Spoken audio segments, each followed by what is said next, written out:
Here, I want to briefly talk about the format of the math and programming homework. So the first thing is the deadline.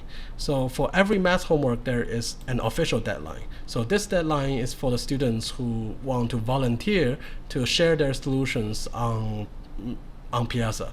So if you want to do that, you need to submit or post your answers on Piazza before the official deadline. So hopefully not too early, but also not too late, not like 1 or 2 minutes before the deadline. So a few days before the deadline will be good. For everyone else, if you don't want to share your solutions, you can submit or resubmit without penalty until July 10th, which is the actual enforced deadline, which is also the midterm.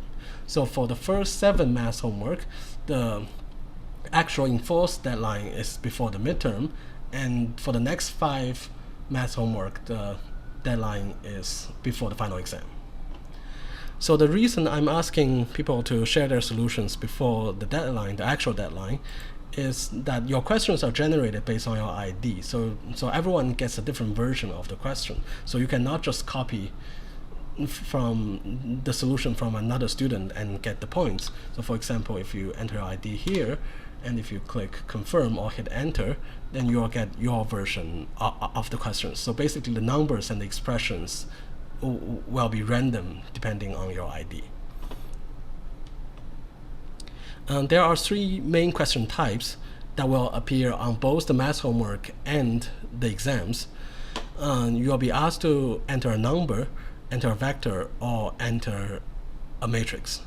So when you are asked to enter a number, you can also enter a mathematical expression, and the autograder will evaluate the expression for you. So for example, if you want log 2 times 2 times, say, square root of 2, then if you click calculate here, it will give you your number. And when you submit, you can just submit this expression. It's the same as this number. And if you enter something that doesn't make sense, for example, multiply by t, and you don't say what t is, then it will show you something that doesn't make sense as well. So you need to fix your expression here. And the same thing for entering a vector and entering a matrix. So there are other question types on the math homework, but not on the exams. So because they are too complicated to grade for the exams. So for example, you may be asked to enter expression, and in some of the questions, there may be diagrams in 3D.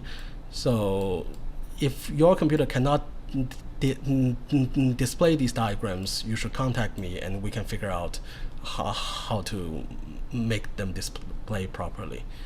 And this question, you can select multiple answers, and you may be asked to select nodes and edges, and maybe select squares in a grid, or maybe many of them. Or you may be asked to draw a line,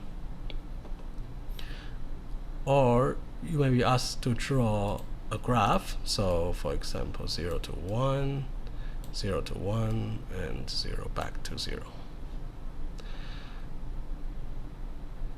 And you may be asked to enter a text, for example, your name. So at the end, there is a grade button, so you can grade yourself. So when you click the grade button, you don't submit anything. You just grade yourself. So here, I probably got everything wrong. And for some of the question, it explains what is wrong, like the vector dimension is wrong, or the expression cannot be evaluated. And in that case, you can try to solve the question again, and click grade again. You can click grade as many times as you like, and nothing will be submitted, so I won't know how many times you graded yourself. And when you actually want to submit, you need to check the box here and click submit. I don't want to submit a 0, so I'm going to load from the TA's solution and submit that. So here you can download whatever you have in this box, or you can just copy stuff in this box into a text file, or you can use the download button. I'll not click it here, but I will load my TA solution, M1.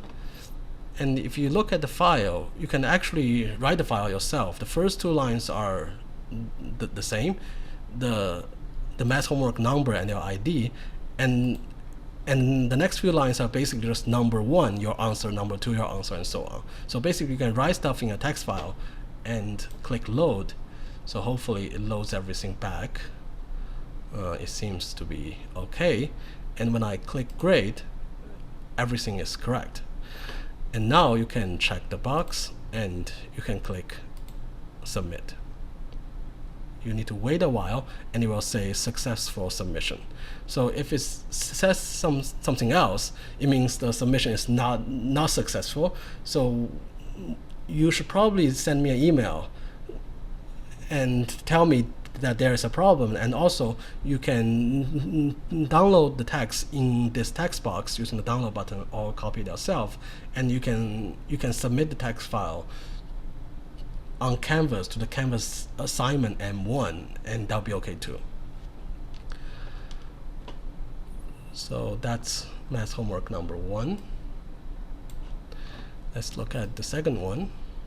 So starting from M2, the questions are actually related to machine learning, the course. So if you type your ID, it will generate the questions. So most of the questions are from the past exam questions made by another professors. So here I have the link to all the past exams. So here there are two links, and for each question, if you click on the hint, you can see where the question came from, and you can look at these 3 past exams and maybe take a look at the solution and try to solve your version of the question. And also in the hint, I also explain, like, if the notation that they use is slightly different from the notation that I'm using, I'm providing the formula using their notation basically. So that's all I want to say about the maths homework. And now let's take a look at the programming homework. Let's say P1. So the deadline is the same. There's an official deadline. And here I'm not asking students to share their solution, but I will ask the TA to post the solution around the official deadline. So that's again for solution.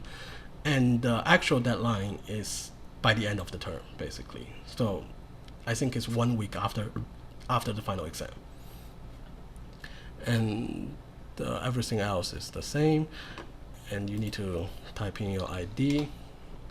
And also the questions are generated based on your ID. So the problem you're solving is different based on your ID, and the test set is actually different. So I probably should explain what's going on here. And in P1, you are asked to build a model basically to classify handwritten digits. And here I'm basically providing images of handwritten digits, and I will ask you to test your model on these images that I provided, and it's different based on your ID. Instead of just talking about it, let me load the TA's solution from last year, because I don't have this year's solution yet. Say I'll click load. So one example of an image that you get is something like this. So for this version, the TA is asked to classify handwritten digits 7 and 4. So this is a 4. So here you are asked to basically specify the parameters of the model that you created, and here is called a logistic regression. And you basically enter your model parameters here. And what I will do is I will not compare your model to my model, because there may be multiple different very good models. So what I will do is I will evaluate your model on the images that I provided, and see how many of these images your model can classify correctly. So these are basically the classification, and I will grade whether the classification is consistent with your model and how many of these are correct. And you can actually test it yourself using the model that you provided. So for example, if you draw a 7, when you click classify, it says the digit is 7, so that's good. If you draw a 4, let's hope it's right. Click classify, it says the digit is 4. So I think the model is kind of okay. And the next part of P1 is you are asked to train a slightly more complicated model called a neural network. And here you are specifying the parameters of the model. And again, you are testing the model on the images that I provided. And you can also test it yourself. Let's try a 7. And it says 7. So at the end, you are also asked to find an image that's classified or labeled incorrectly by the model you created. So let's see what the image is for the TA. Well, this thing is definitely something that's not a 4 and not a 7, so it's something in between. So the fact that the model classified it incorrectly is actually good. So again, you can grade as many times as you want, and then you can submit. So the main difference between a math homework and a programming homework is for the programming homework, you also need to submit your code. So you need to submit your code, and you should also download the stuff in this text box using the download button, or copy and paste it to a text file yourself, and then submit that text file with your code to a Canvas assignment called P1. And the last thing I want to talk about is the solutions. Since I will be posting solutions before the actual deadline, so I think some of you will be waiting for the solution and then start. So of course I would not recommend that, but I would allow that. So if you want to start after you get the solution, that's okay. But the problem is, first, everyone gets a different version of the problem. So even if you get the solution, you still need to change a lot of stuff to make it work for your version of the problem. So that's the first thing. And the second thing is that I asked the TA to remove all the lines that output stuff. So basically the solution does not output anything. The solution contains the complete algorithm, but it does not output anything. So you need to figure out which variables to output and put into these boxes, and basically submit stuff to the correct boxes. So even if you get the solution, you still need to spend some time to try to figure out what's going on. That being said, the recommended way to solve the programming assignment is before the deadline you should start, you should try to write your own version of the program. And sometimes, I mean, most of the time you'll get stuck, or there will be bug in the program that does not generate the correct output. And then you can wait until the deadline and look at the solution and maybe copy a few things from the solution, or maybe look at it and try to fix your solution. And then you can create the output and submit after that. So that's the recommended way of solving these programming problems. So in order to encourage this, I understand that the converting the math to code may be difficult, and you also need to figure out what the algorithm is. So for most of the questions in the hint, if you expand the hint, you can see a step-by-step instruction of basically what you need to code. So what kind of array you create and how you update the weights. I provided all the formulas here, and I provided some reference to some algorithms that might be useful. And I also provided hints to how to solve some kind of numerical problem, like when you hit 0 log 0, how to deal with this, and things like that. So I provided a lot of hints, and hopefully based on the hint, you can write the code yourself. And when you get stuck, you can wait for the solution and fix your code. So that's again, the recommended way to solve these problems.